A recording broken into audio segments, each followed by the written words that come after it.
what was coming up for me was like even the frustration around sort of, I don't even know what you'd call it, like the messages, like you say, there's a societal message to not be a sexual being, to not follow that turn on.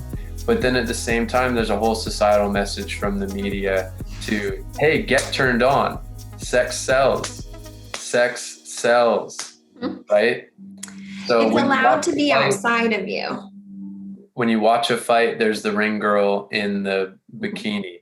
There's the airbrushed, perfected photos of half-naked women on the magazines, or half-naked men on the magazines, or whatever. We could do endless examples of it, right? Or pornography and the way it's experienced so unhealthfully right now. Mm-hmm. It's like, hey, here, pay attention to sex because sex sells, but don't show it. Or like, I don't even know how to say it. It's like you get two messages at the same time, which creates an insanely unhealthy and repressed dynamic. And it's all by design. It's all by design. Like that sexuality can externally, it can be out here. But the moment that it's in your body, that's shameful, and you need to hide it, and you need to shut that down. Like, don't be a pervert, don't be, a whore or a slut or whatever negative words there are for all of the different genders. And it's like it is very confusing, like very confusing. Like you said, mixed messages. If we can gawk at a beautiful airbrushed human on a billboard, but then look down on the street next to the pool side and a woman has the same outfit on, we like a very skinny, tiny bathing suit or something, and we say that person's a whore, but then we like pedestalize this thing up on the billboard. It is very, very confusing. Yeah, very confusing, very not okay, in my opinion. And yeah, and there's a deep disrespect that happens, I think, within that whole dynamic for the individual and for the individuals being objectified. I love how you're bringing up that it's confusing, because it's unconsciously confusing for most people. And so that's one of the missions I have, is to like destigmatize talking about your confusion about sex and sexuality. Like, give you safe spaces to open up and explore, absent of prescriptive ways of being, because then we had our safe space to learn about sex education in high school. And I mean, I grew up in the United States of America in a Mormon area as a Catholic. So I have my limited experience of what sex education was there. And basically it's,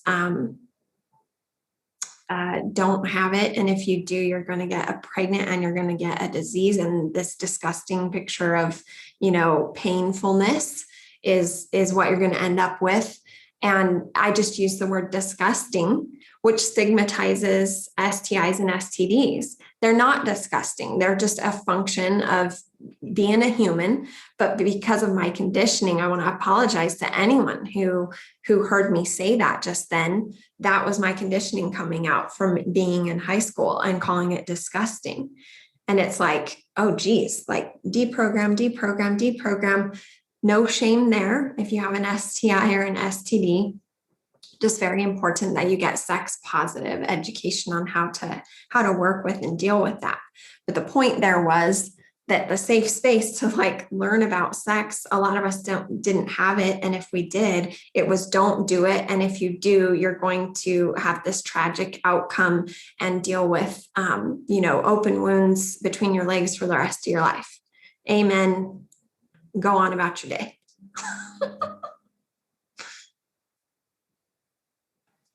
Yeah, and I could say, I grew up in a very uh, suppressive Christian sexual environment as well. So everything you're saying is also hitting home for me as well. The type of approach and attitude Mm-hmm.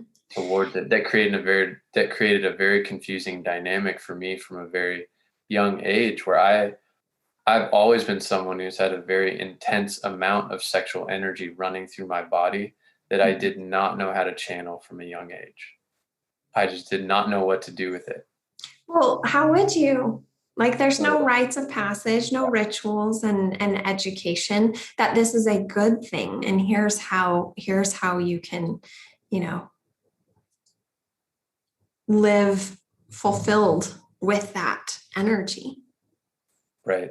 Yeah, I think exactly. And having adults around that are living by example, I think makes the biggest difference to young people in that regard. Mhm. Because, yeah. And funny thing is, I've heard from clients that they had parents that were too open sexually. And so there's the whole topic of consensual sex education, and parents will flip to the other side of the spectrum because they didn't get any education at all, and then they're being like too much, too fast, too revealing, and shutting down their children from traumatizing them with like too much, too fast, too soon information.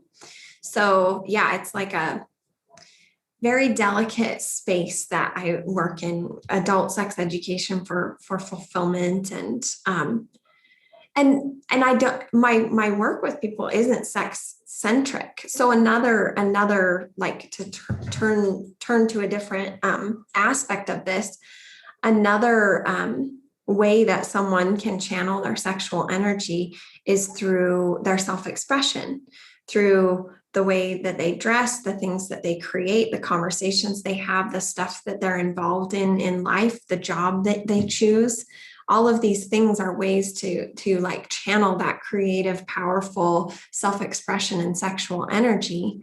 But when we are following, like I did, the corporate America path, which by the way, for some people is a turn on, is arousing and is fulfilling. So by no means am I shaming anyone who is into like corporate America turns them on, but for me it wasn't. And so I didn't get that creative fulfillment and expression through my career path and college choices from age 17 until I think I was 32 or 33 when I finally quit that and left and took off and became a digital nomad and had a like completely non-societal norm life, living out of a carry-on backpack, traveling across 6 continents. And I think I'm up to like 44 or 47 countries now.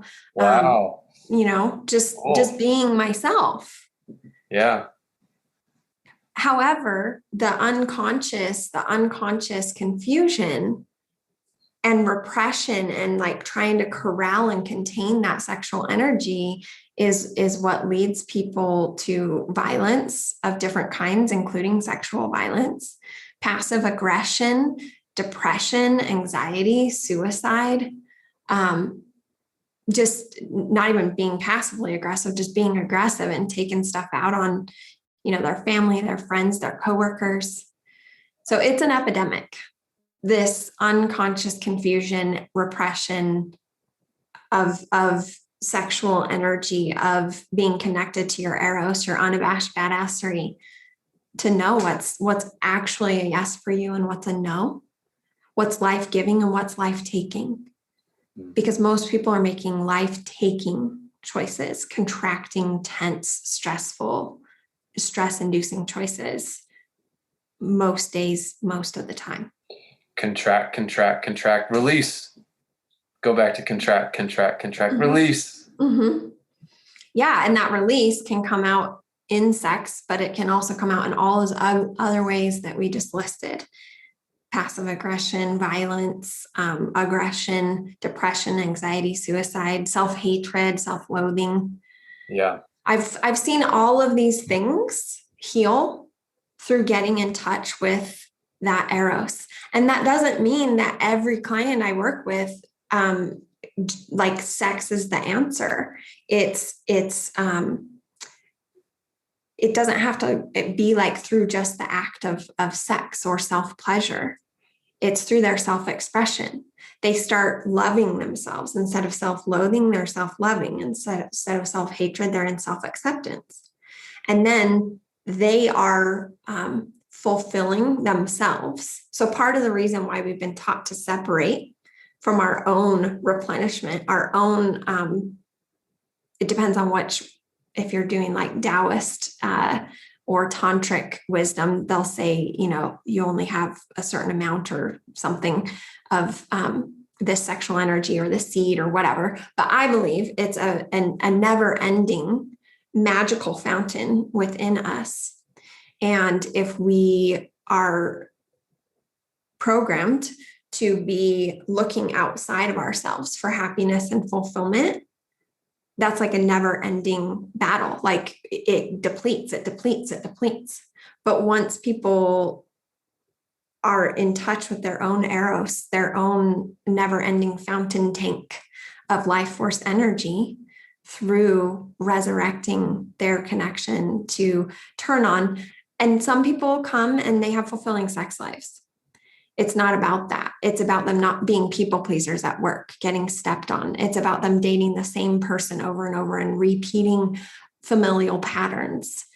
So once people get in alignment with their own tank and they're fulfilled by themselves, self-loathing turns into self-love, self-hatred turns into self-acceptance, people-pleasing turns into standing up for yourself and listening to yourself and putting your voice and your needs first with grace and love and discernment.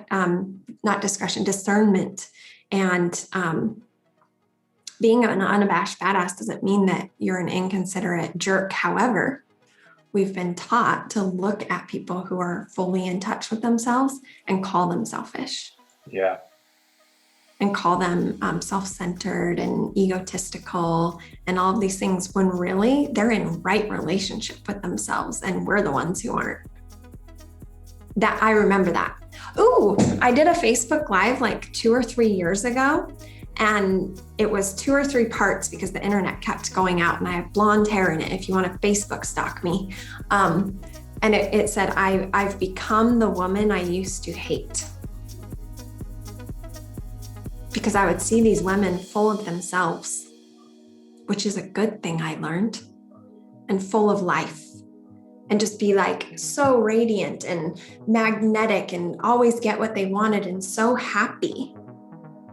And I would just be so mad at them. I would call them prissy little bitches. And I found out, oh, they have what I didn't and now do, which is that connection to be full of myself, from myself, and not have to depend on anything outside of me for that validation, acceptance, and love. Hey, thanks for watching this interview. I hope you feel uplifted and inspired by what was shared. Make sure you like and subscribe to my channel to make sure that you see all the other awesome videos that we have coming up.